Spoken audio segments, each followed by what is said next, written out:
السلام علیکم ورحمۃ اللہ وبرکاتہ۔ الحمدللہ کفا وسلام علی عبادہ الذین اصطفیٰ، اما بعد۔ قال اللہ تبارک وتعالی فی القرآن المجید والفرقان الحمید واتل علیہم نبأ ابنی آدم بالحق اذ قربا قربانا فتقبل من احدہما ولم يتقبل من الآخر قال لأقتلنک قال انما يتقبل اللہ من المتقین۔ محترم سامعین کرام اور ناظرین کرام، آج تراویح کی نماز میں چھٹے پارے سے نصف اخیر کی تلاوت کی گئی ہے، یعنی چھٹویں پارے سے اخیر کے آدھے پارے کی تلاوت کی گئی ہے۔ اللہ رب العالمین سے دعا ہے کہ اللہ رب العالمین ہم تمام لوگوں کو کہی ہوئی باتوں پر سننے اور کہنے سے زیادہ عمل کرنے کی توفیق عنایت فرمائے، آمین۔ آج تراویح کے لیے ہم نے جو چند آیتیں تفسیر کے لیے منتخب کی ہیں، تراویح پڑھائی ہوئی آیتوں میں سے، اس میں سے سب سے پہلی تعلیم حابیل اور قابیل کا قصہ ہے جو میں نے آیت کریمہ پڑھی ہے۔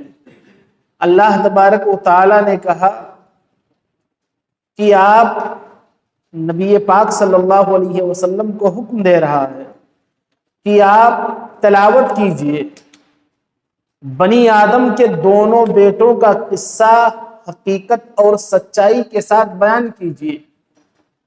ان دونوں بیٹوں کا قصہ کیا ہے؟ آدم علیہ السلام کے دو بیٹے حابیل اور قابیل نے اللہ رب العالمین کی راہ میں قربانی پیش کی۔ ان دونوں میں سے حابیل کی قربانی قبول ہو گئی اور قابیل کی قربانی اللہ رب العالمین کے حضور قبول نہ ہوئی۔ پہلے اقوام کے اندر یا پہلی قوموں کے اندر معاملہ یہ تھا کہ جب بھی اللہ رب العالمین کے لیے کوئی قربانی پیش کی جاتی تو آسمان سے ایک آگ آتی اور وہ آگ آ کر کے اس مال کو جلا دیتی۔ جس کا مال جل جاتا اس کی قربانی قبول ہوئی ہے، اور جس کا مال نہ جلتا باقی رہتا اس کی قربانی قبول نہیں ہوئی۔ حابیل اور قابیل دونوں بیٹوں نے قربانی پیش کی۔ حابیل کی قربانی قبول ہو گئی اور قابیل کی قربانی قبول نہیں ہوئی۔ قابیل نے کہا کہ میں تجھ کو قتل کر دوں گا۔ حابیل نے کہا کہ اللہ تبارک و تعالی صرف متقی لوگوں کی اللہ رب العالمین متقی لوگوں کا صرف صدقہ یا مال قبول کرتا ہے یا قربانی قبول کرتا ہے۔ یہیں سے حسد کا سلسلہ شروع ہوا۔ قابیل کو اپنی قربانی نہ قبول ہونے اور اپنے بھائی حابیل کی قربانی قبول ہونے پر حسد ہوا، اور یہیں سے قتل کی ابتدا ہوئی۔ قابیل نے غصے میں آ کر کے اپنے بھائی حابیل کو قتل کر دیا۔ دنیا میں سب سے پہلا قتل یہیں سے رائج ہوا۔ آج بھی دنیا میں اگر کوئی قتل ہوتا ہے تو اس قتل کا ایک حصہ قابیل کو جاتا ہے اور ایک حصہ اس قاتل کو جو اس وقت قتل کیا ہے، اس لیے کہ دنیا میں سب سے پہلے قتل کو جس نے رائج کیا، اس کی سنت جس نے ایجاد کی، وہ قابیل ہے۔ اب اپنے بھائی کو قتل کرنے کے بعد اس کے سمجھ میں یہ نہیں آ رہا تھا کہ کیا کیا جائے۔ بہت پریشان ہوا۔ اللہ رب العالمین نے دو کووں کو بھیجا۔ قرآن کہہ رہا ہے فبعث اللہ غرابا، اللہ رب العالمین نے دو کووں کو بھیجا۔ دونوں آپس میں جھگڑنے لگے۔ ایک کوے نے دوسرے کو قتل کیا اور قتل کرنے کے بعد زمین کھود کر کے دوسرے کوے کو جس کو مارا تھا اس کو دفن کر دیا۔ وہی چیز دیکھ کر کے قابیل بعد میں بہت افسردہ ہوا، بہت شرمندہ ہوا، نادم ہوا کہ میں نے وہ کام کیا جو ایک جانور بھی مجھ سے بہتر کر رہا ہے، کہ اس نے مار کر کے اس کے بعد دفن کر دیا۔ اور تو مجھے تو دفن کا بھی طریقہ نہیں پتا تھا۔ تو اسی کوے کے عمل یا حرکت کو دیکھ کر کے قابیل نے پھر اپنے بھائی حابیل کو دفن کیا۔ تو سب سے پہلی تعلیم تو یہی ہے کہ حابیل اور قابیل کا قصہ ہے جو حسد کی بنیاد پر ہوا تھا۔ اللہ رب العالمین ہم تمام لوگوں کو حسد جیسی مہلک بیماری سے بچائے۔ اس کے بعد دوسری تعلیم احترام انسانیت کی اللہ رب العالمین نے تعلیم دی کہ انسان اللہ رب العالمین کی بارگاہ میں کتنا معظم ہے۔ انسان کی اللہ رب العالمین نے کیسی تعریف کی ہے کہ اگر کوئی شخص ایک انسان کو قتل کرتا ہے تو اس نے پوری انسانیت کو قتل کیا۔ اللہ رب العالمین نے تعلیم دی ہے کہ ایک انسان کو ناحق قتل اگر کیا جا رہا ہے زمین پر تو اس نے پوری انسانیت کو قتل کی ہے۔ شریعت اس چیز کی تعلیم دیتی ہے۔ ہم قرآن تو پڑھتے ہیں لیکن ہم قرآن کو معنی و مفاہیم کے ساتھ نہیں پڑھتے، اس میں غور و فکر نہیں کرتے۔ اسلام سے بہتر نظام یا اسلام جو انسانیت کا درس دیتا ہے، شریعت جو انسانیت کا درس دیتی ہے، اس سے بہتر نظام کہیں نہیں ہے کہ ایک شخص کو اگر ناحق قتل کیا جا رہا ہے تو قرآن کہہ رہا ہے کہ پوری انسانیت کی قتل ہے۔ اللہ رب العالمین نے دوسری تعلیم یہ دی ہے۔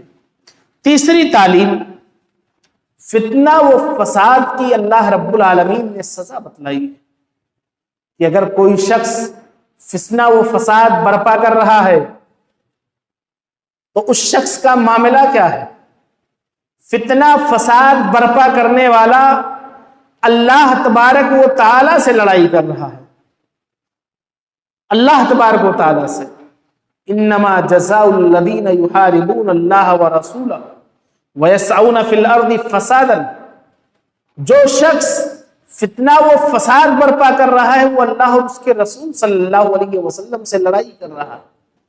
قرآن اس چیز کی تعلیم دیتا ہے کہ فتنہ اور فساد سے ایک مومن شخص کو بہت دور رہنا چاہیے۔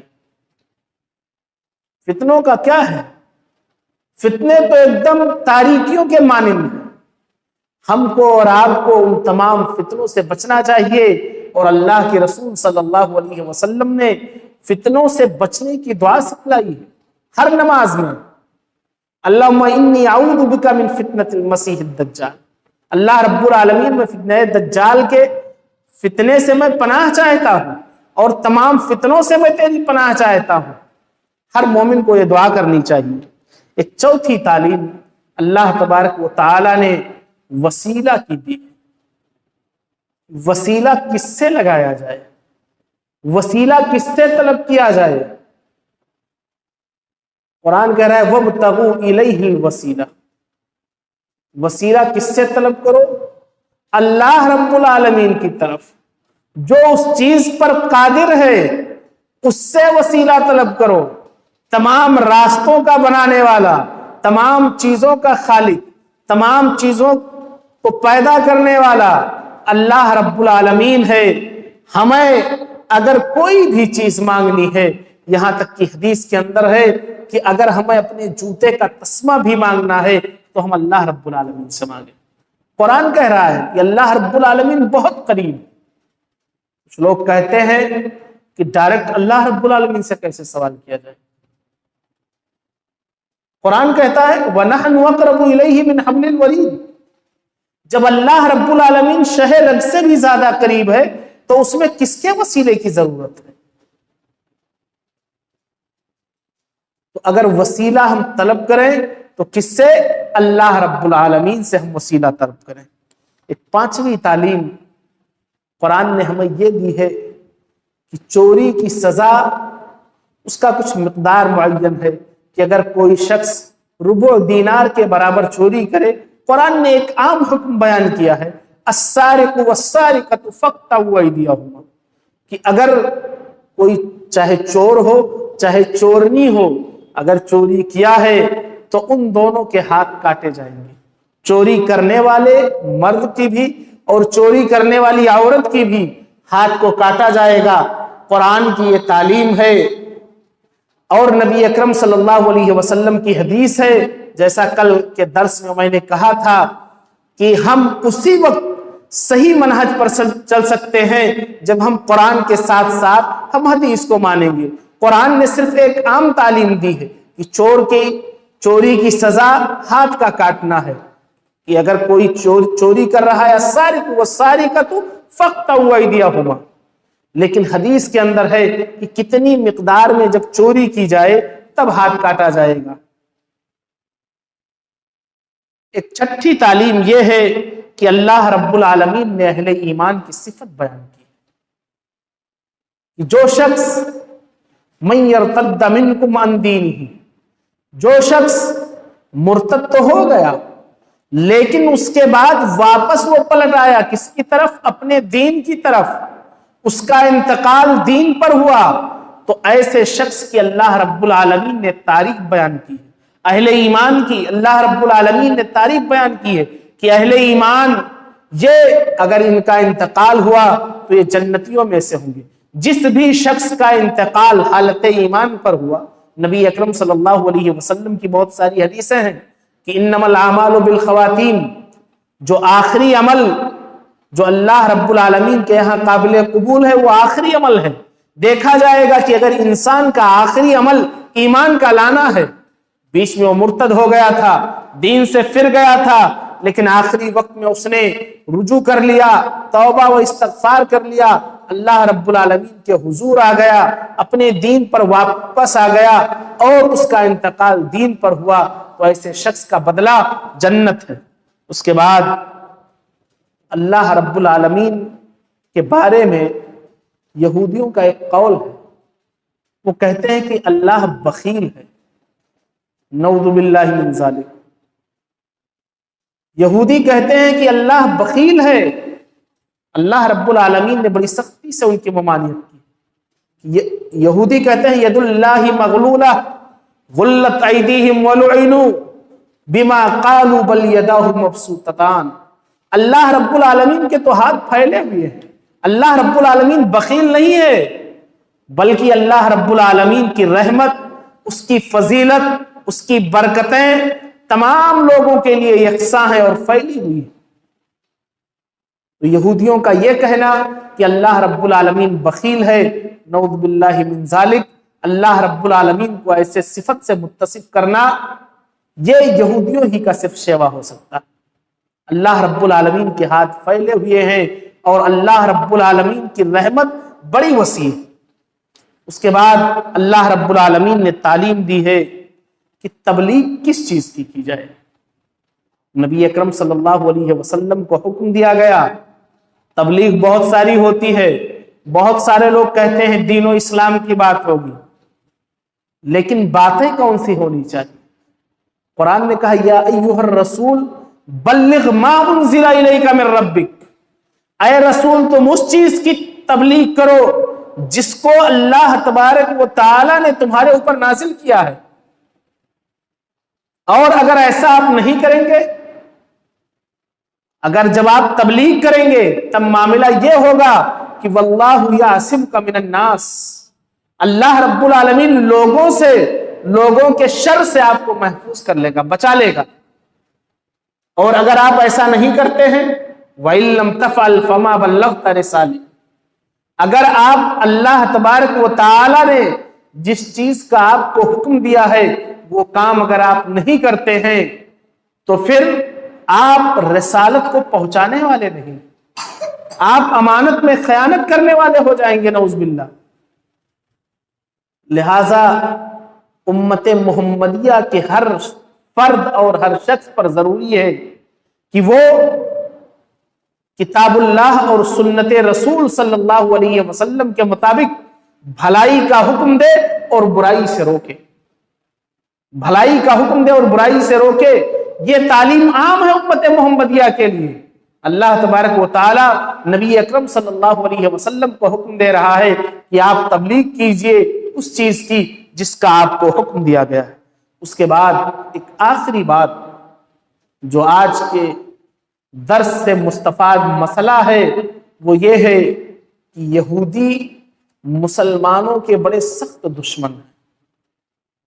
لَتَجِدَنَّ أَشَدَّ النَّاسِ عَدَاوَةً لِلَّذِينَ آمَنُوا. یہودیوں کا معاملہ یہ ہے کہ ان کے بہت سارے دشمن ہیں، لیکن ان میں سب سے سخت دشمنی ان کی جن کے ساتھ ہے وہ مسلمانوں کے ساتھ ہے. لہٰذا ہم کو اور آپ کو، تمام لوگوں کو اس بات کو اپنے ذہن میں رکھنی چاہیے کہ اگر وہ ہم کو اپنا دشمن مانتے ہیں تو ہم ان کی روش نہ اختیار کریں، ان کے طریقے کو ہم نہ اختیار کریں. ان کے طریقے اور ان کے چال اور چلن کے بارے میں تو قرآن نے کہا ہے کہ وہ ایسے لوگ ہیں جن پر اللہ رب العالمین کی غضب نازل ہو چکی ہے. تو ہمیں ان کی تقلید سے، ان کی مشابہت اختیار کرنے سے، آج معاملہ کیا ہے؟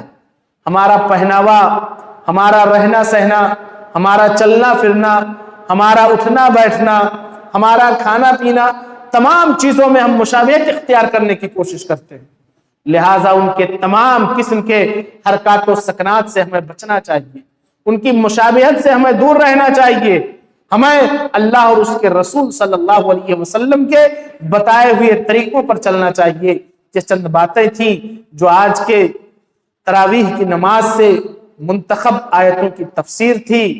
آخر میں دعا ہے کہ الہ العالمین ہم تمام لوگوں کو عمل صالح کرنے کی توفیق عنایت فرمائے اور اس ماہ مبارک سے مکمل طور پر مستفید ہونے کی توفیق عنایت فرمائے. آمین. والسلام علیکم ورحمۃ اللہ وبرکاتہ.